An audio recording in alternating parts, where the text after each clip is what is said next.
Welcome to The Explainer. Today we're diving headfirst into an absolutely incredible journey.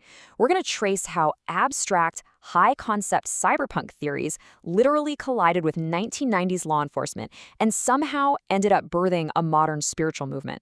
It's a wildly fascinating intersection, right? We'll be exploring how this deep human search for ultimate freedom, both out in the digital ether and down in muddy, bass-thumping fields, ignited one of the most unique cultural clashes of the late 20th century. And as you'll see, that clash fundamentally rewired how we think about modern protest and even modern religion. To make sense of this whole culture clash, here's our quick roadmap. We'll start with cyberpunk and autonomous zones, then look at the criminal justice bill, move on to a festival of resistance, explore rave as modern religion, and finally wrap up with the digital tribe legacy. Okay, so this whole thing really kicks off with a slightly mysterious concept, the TAZ, or Temporary Autonomous Zone. Back in 1991, Hakim Bey threw this idea out there, arguing that true, unbridled creative freedom absolutely requires spaces that are invisible to the state. And the catch? They have to be strictly temporary. It's all about social self-organization that purposely dodges mass media and rigid institutional structures. Because, the thinking goes, the second a TAZ tries to become permanent, it risks degenerating into the exact kind of rigid system that crushes individual creativity. This concept ended up becoming a massive philosophical anchor for hacker culture, cyberpunk writers, and, crucially, the emerging rave scene. Section 1. Cyberpunk and Autonomous Zones. Let's see how this intense desire for escape actually played out in the late 20th century. You basically had these two totally parallel frontiers, acting as escape hatches from the privatization of public space. On one side, you've got the hyper-technological digital realm of cyberpunk.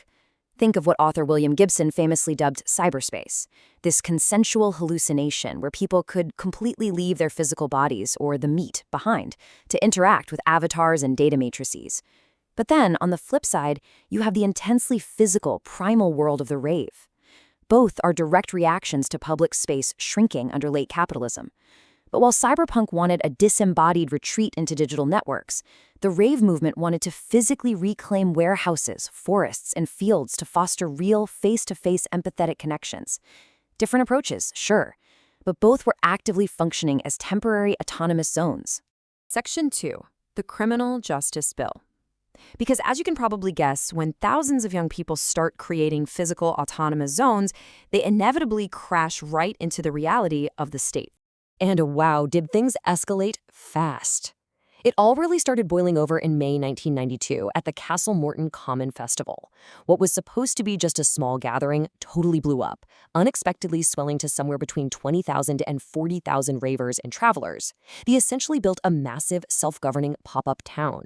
Well, this absolutely terrified the establishment and triggered a massive government backlash. Fast forward to December 1993, and the UK government publishes the White Paper for the Criminal Justice and Public Order Bill, a sweeping piece of legislation designed specifically to severely restrict the movements of travelers, squatters, and sound systems. Now, the sheer polarization here is just wild, and it's absolutely crucial to understand.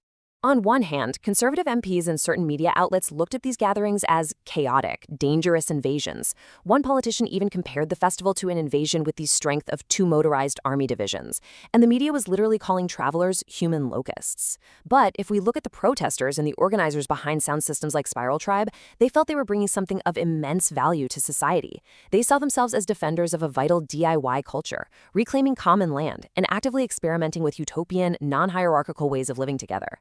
So, in an attempt to legislate this entire culture out of existence, the 1994 UK Criminal Justice Bill included this absurdly specific, now infamous legal definition of banned music. Just imagine reading a formal legal document that outlaws public gatherings based on, and I quote, sounds wholly or predominantly characterized by the emission of a succession of repetitive beats. To the folks in the scene, it honestly felt like a surrealist prank. But no, it was very real. The government had literally codified a specific style of music as an explicit threat to public order.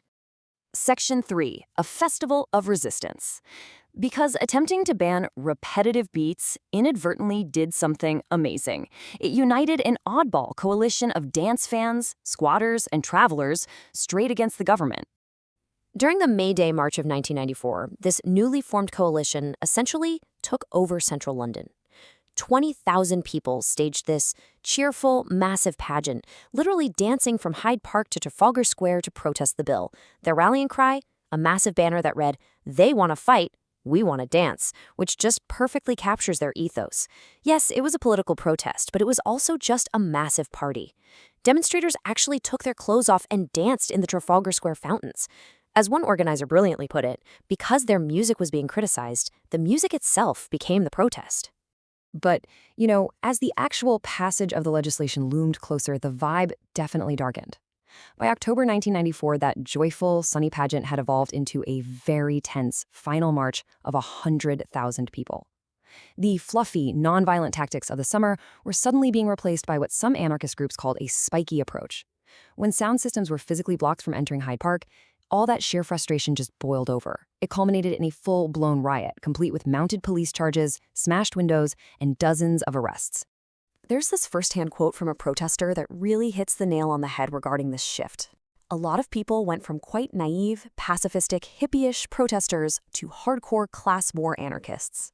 The government might have intended to just squash what they saw as a nuisance, but instead, they provided a crucible. All these people who were originally just looking for a temporary autonomous zone to dance in suddenly found themselves deeply, deeply engaged in direct political action. Section 4, Rave as Modern Religion. So the criminal justice bill ultimately passed in November 1994. But the culture, it didn't disappear at all. It merely adapted, evolving into a spiritual movement that has totally fascinated sociologists ever since. The shift was honestly profound. What started as illegal parties in muddy fields transitioned into formal, global academic study. Rave actually began to be recognized as a post-traditional religion. Serious scholars began documenting these events not as some fleeting youth fad, but as really powerful centers of sacrifice, transgression, and embodied spirituality. Have you ever been in the middle of a crowded concert and just felt completely, totally immersed in it, like you're part of a single organism? Well, sociologists started noting that DJs were basically acting as modern shamans. They were using really specific rhythmic techniques, psychoacoustics, and immersive environments to intentionally trigger ecstatic, quasi-religious states of consciousness. This techno-spirituality pulls heavily from traditional religious practices.